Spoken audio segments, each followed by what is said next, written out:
It's Book Talk Tuesday, and I am so excited about one of the books I'm sharing with you today because I wasn't expecting it, and I got it, and I've been like super giddy about it for, I don't know, days, and I'm not going to share it with you yet because I have something else to talk about first. So, I forgot to tell you about this book. I was telling you about audiobooks I've listened to this summer, and I don't know if you can see this. Oh, kind of right there. Full of Beans. This is by Jennifer Holm, and she is the author of a Newbery Honor book called Turtle in Paradise. She has several Newbery Honor books. She is one of my favorite authors. But this Turtle in Paradise is historical fiction, and it took place around just before the Great Depression and maybe right into it. This is during the Great Depression, and Beans is Turtle's cousin. And I learned some history in this book about the Florida Keys and what, like, the fate of the Florida Keys during the Great Depression. The government didn't see it as a necessary place to keep sending money to. There weren't very many people there. They were going to like shut it down. It wasn't a tourist place until the Great Depression. Any historical fiction book I just devour because I learned something that I didn't even know I didn't know. So this was one of those. Okay, the other one I want to share with you is The Bridge Home. So I didn't listen to this. It would be a great audiobook. I don't know if you can see that, The Bridge Home. But I don't have it with me right now because a friend of mine went on vacation and needed a book to read. So she took that one, which is great. But it's a story of a girl named Viji and her little sister Ruku, and they live in India, and it's really more modern day, which is sad. But Ruku, they live in a house with their parents, and Dad's just mean. He's abusive. He hits their mom, and the last thing that happened was he broke Mom's arm, and then he turned and hit Ruku, Viji's little sister. And Viji decided she just couldn't watch this happen anymore. Her mom was clearly not going to do anything about it, and so she took her sister and they ran away one night. So that left them homeless in India. They met a couple of boys under a bridge, and the boys let them live under there, and they really became like brothers and sisters. They were like a family. But they would walk through trash heaps and pull out things that they could sell, metal that they could sell, and just to make enough money to have something to eat. And sometimes they went a lot without eating. It's an amazing story of courage and bravery, of faith, and of a strong will. When you just believe in something very strongly, like she was going to take care of her sister and she was going to support her sister, and nothing was going to stand in her way. She had a very strong will and belief in that, and that got her through some very challenging times. But there comes a time in the book where they just need the help. They really need an adult to help them, but who do they trust, and who do they even go to, and where do they start?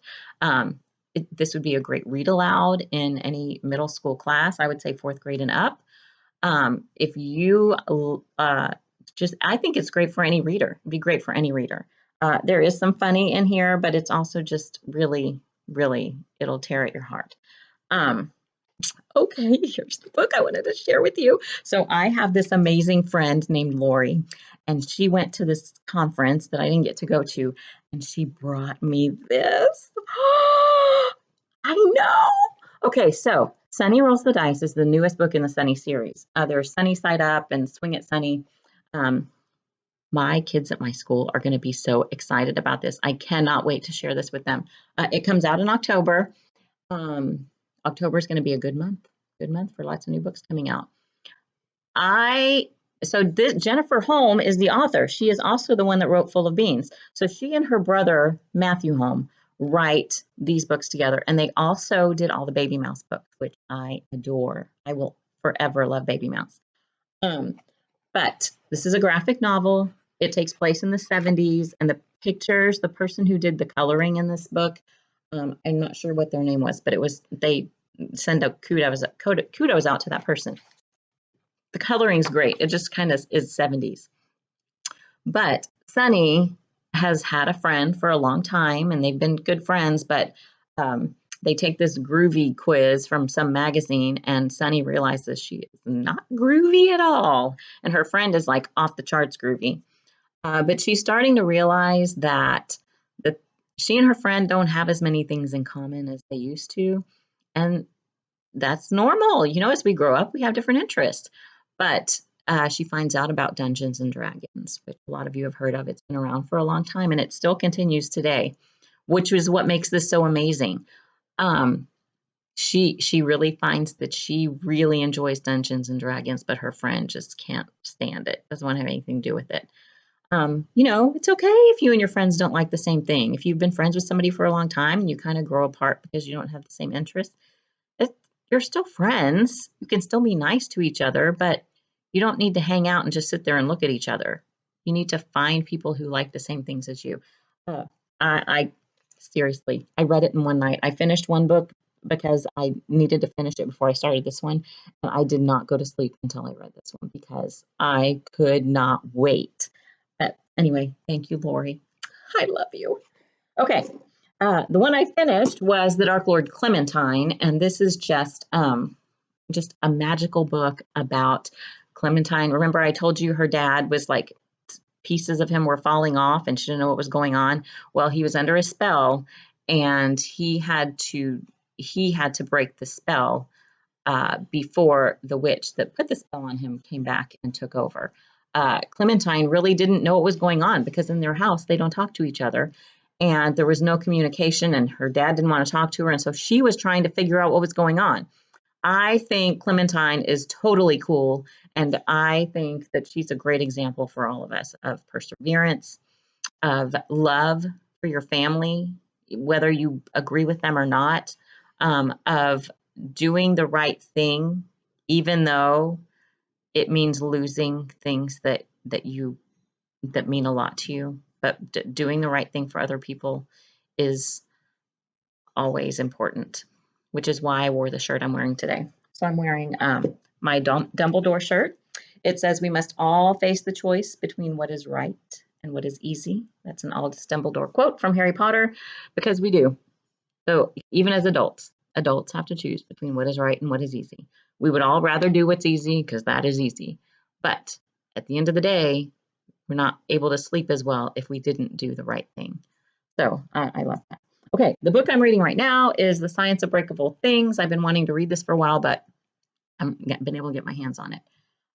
This is a story about a girl. She's the only child in her house, and her dad is a therapist, and her mom is a botanist. But her mom has just like taken to her room and stays in bed all the time. She doesn't come out to eat. She doesn't talk to anybody.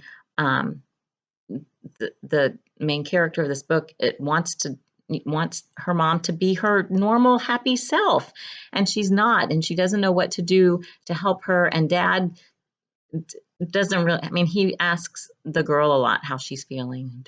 Tell me what you're feeling about that. And he doesn't share any of his feelings where they should be working it out together. Um, so clearly mom is depressed, but she doesn't know what to do. And she's having lots of things going on with in her life that she just needs her mom around for. I This is my little sticker where I'm gonna write this quote down from this book, and this really, really struck me because I kept thinking about this even after I put the book down. I kept thinking about this. So I went back and put the sticky note because I kept thinking about this line. It says, um, adults don't want to know how we're feeling. They think they do, but really, they just want to believe that we're okay because it makes their job easier. That is horrible. So if you are a kid and you think that, that is absolutely not true. We would love an easy job, adults would and parents would, but we're not here for the easy job. We're here to support you and we're here to help you. And for a kid to think this and for someone to put it in writing, that's very powerful to me. It reminds me that I need to be more sensitive to other people. Perhaps like if I come across that way, I don't want to come across that way. Um, but the adults in your life, the teachers, your parents, your neighbors, your friends, people at your church, everyone, there are people that care very deeply about all of you. And they may not show it and you may not realize it, but you are loved and you are a blessing to so many people. And I just really hope that kids everywhere will get that and that we as adults can portray that to you guys. All right, so happy Book Talk Tuesday, and I hope you guys have a fantastic week. Go read one of these books because they are amazing, especially The Sunny, but you can't read that until October unless you know me and you live very close because I'm not going to let that book go very far. Have a great day.